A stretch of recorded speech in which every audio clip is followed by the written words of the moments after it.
my fellow Americans, and the people who brought me to dance, Delawareans. I see my buddy Senator Tom Carper down there, and I think Senator Coons is there, and I think the governor's around. And is that Ruth Ann?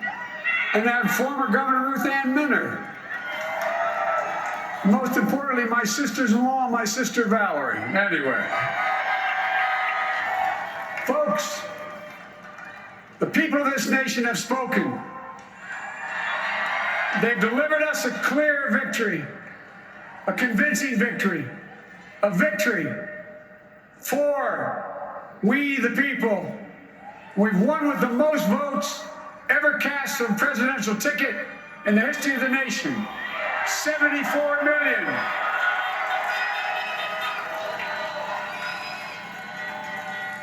What I must admit has surprised me. Tonight, we're seeing all over this nation, all cities and all parts of the country, indeed across the world, an outpouring of joy, of hope, renewed faith in tomorrow, bring a better day. And I'm humbled by the trust and confidence you've placed in me.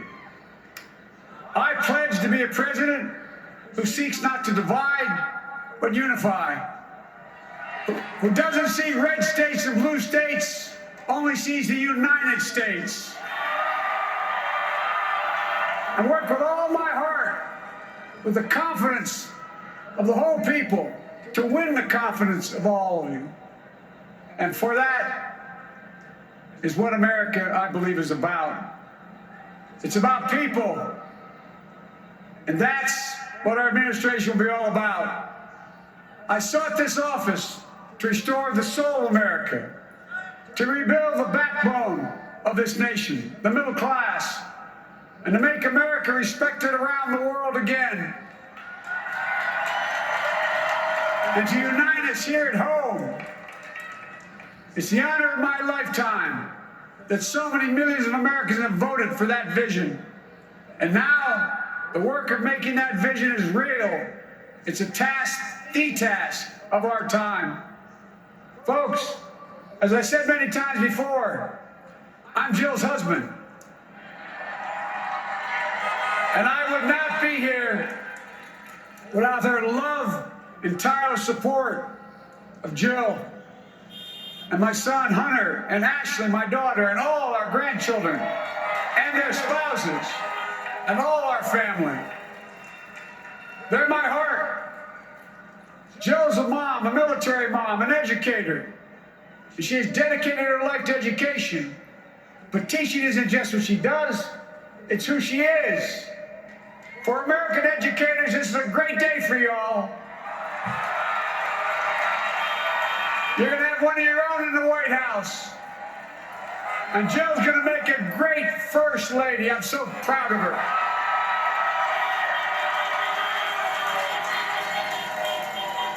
Well, I'll have the honor of serving with the fantastic Vice President who you just heard from, Kamala Harris, who makes history as the first woman, first black woman, the first woman from South Asian descent, the first daughter of an immigrant ever elected in this country. Don't tell me it's not possible in the United States. It's long overdue. And we're reminded tonight of those who fought so hard for so many years to make this happen. Once again, America's bent the arc of the moral universe more toward justice. Kamala, Doug, like it or not, your family, you become an honorary Biden, there's no way out. All those of you who volunteered and worked the polls in the middle of this pandemic, local elected officials, you deserve a special thanks from the entire nation.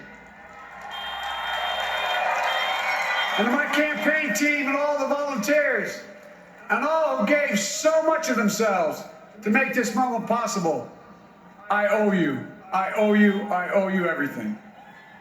And to all those who supported us, I'm proud of the campaign we built and ran. I'm proud of the coalition we put together, the broadest and most diverse coalition in history.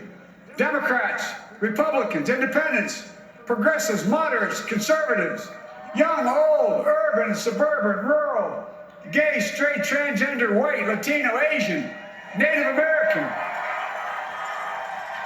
I mean it, especially those moments, and especially those moments when this campaign was at its lowest ebb.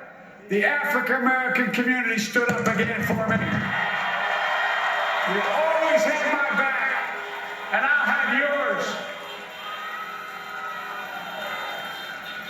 I said at the outset, I wanted to represent this campaign to represent and look like America. We've done that. Now that's what I want the administration to look like and act like. For all those of you who voted for President Trump, I understand the disappointment tonight.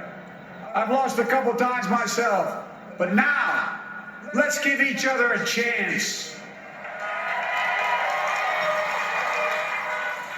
It's time to put away the harsh rhetoric, lower the temperature, see each other again, listen to each other again. And to make progress, we have to stop treating our opponents as our enemies. They are not our enemies, they are Americans. They're Americans.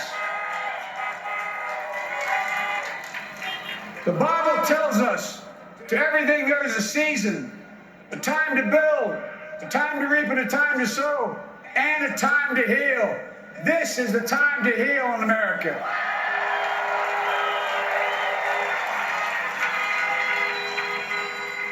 Now this campaign is over. What is the will of the people? What is our mandate? I believe it's this. Americans have called upon us to marshal the forces of decency, the forces of fairness, to marshal the forces of science and the forces of hope in the great battles of our time. The battle to control the virus, the battle to build prosperity, the battle to secure your family's health care, the battle to achieve racial justice and root out systemic racism in this country, and the battle to save our planet by getting climate under control, the battle to restore decency, defend democracy, and give everybody in this country a fair shot. That's all they're asking for, a fair shot. Folks, our work begins with getting COVID under control. We cannot repair the economy, restore our vitality, or relish life's most precious moments, hugging our grandchildren, our children, our birthdays, weddings, graduations, all the moments that matter most to us until we get it under control. On Monday, I will name a group of leading scientists and experts as transition advisors to help take the Biden-Harris COVID plan and convert it into an action blueprint that will start on January the 20th, 2021. That plan will be built on bedrock science. It will be constructed out of compassion, empathy, and concern. I will spare no effort, none, or any commitment to turn around this pandemic. Folks, I'm a proud Democrat, but I will govern as an American president. I'll work as hard for those who didn't vote for me as those who did. Let this grim era of demonization in America begin to end here and now.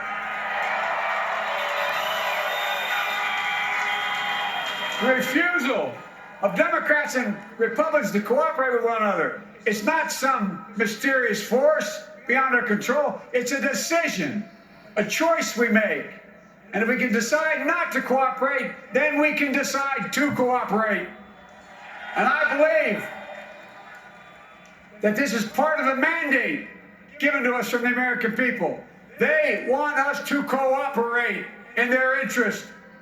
And that's the choice I'll make.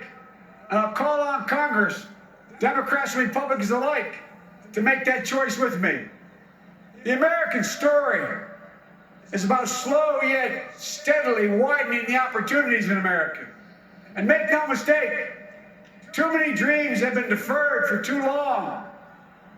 We must make the promise of the country real for everybody, no matter their race, their ethnicity, their faith, their identity, or their disability. Folks, America has always been shaped by inflection points, by moments in time where we've made hard decisions about who we are and what we want to be. Lincoln in 1860, coming to save the Union. FDR in 1932, promising a beleaguered country a new deal. JFK in 1960, pledging a new frontier. And 12 years ago, when Barack Obama made history, he told us, yes, we can. Well, folks, we stand at an inflection point. We have an opportunity to defeat despair, to build a nation of prosperity and purpose. We can do it. I know we can.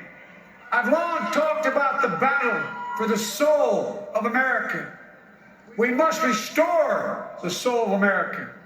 Our nation is shaped by the constant battle between our better angels and our darkest impulses. And what presidents say in this battle matters. It's time for our better angels to prevail. Tonight, the whole world is watching America.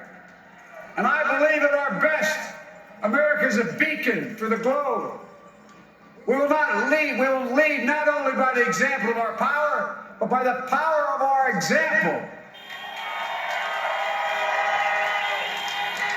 I've always believed, many of you heard me say it, I've always believed we can define America in one word: possibilities. That in America, everyone should be given an opportunity to go as far as their dreams and God-given ability will take them. You see, I believe in the possibilities of this country. We're always looking ahead to an America that's freer and more just, ahead to an America that creates jobs with dignity and respect, ahead of America that cures diseases like cancer and Alzheimer's, ahead to an America that never leaves anyone behind, ahead of America that never gives up, never gives in. This is a great nation. It's always been a bad bet to bet against America. We're good people. This is the United States of America. And there's never been anything we've been not able to do when we've done it together. Folks, in the last days of the campaign, I began thinking about a hymn that means a lot to me and my family, particularly my deceased son, Bo. It captures the faith that sustains me, which I believe sustains America. And I hope it can provide some comfort and solace the 230,000 Americans who've lost a loved one to this terrible virus this year. My heart goes out to each and every one of you. Hopefully this hymn gives you solace as well. It goes like this: and he will raise you up on eagle's wings, bear you on the breath of dawn, and make you to shine like the sun, and hold you in the palm of his hand. And now together, on eagle's wings, we embark on the work that God and history have called upon us to do. With full hearts and steady hands, with faith in America and in each other, with love of country, a thirst for justice, let us be the nation that we know we can be. A nation united, a nation strengthened, a nation healed. The United States of America, ladies and gentlemen, there's never been anything we've tried we've not been able to do. So remember, as our grandpapa used to say when I walked out of his home when I was a kid up in Scranton, he said, "Joey, keep the faith." And our grandmother, when she was alive, she yelled, "No, Joey, spread it. Spread the faith. God love you all. May God bless America, and may God protect our troops." Thank you, thank you, thank you.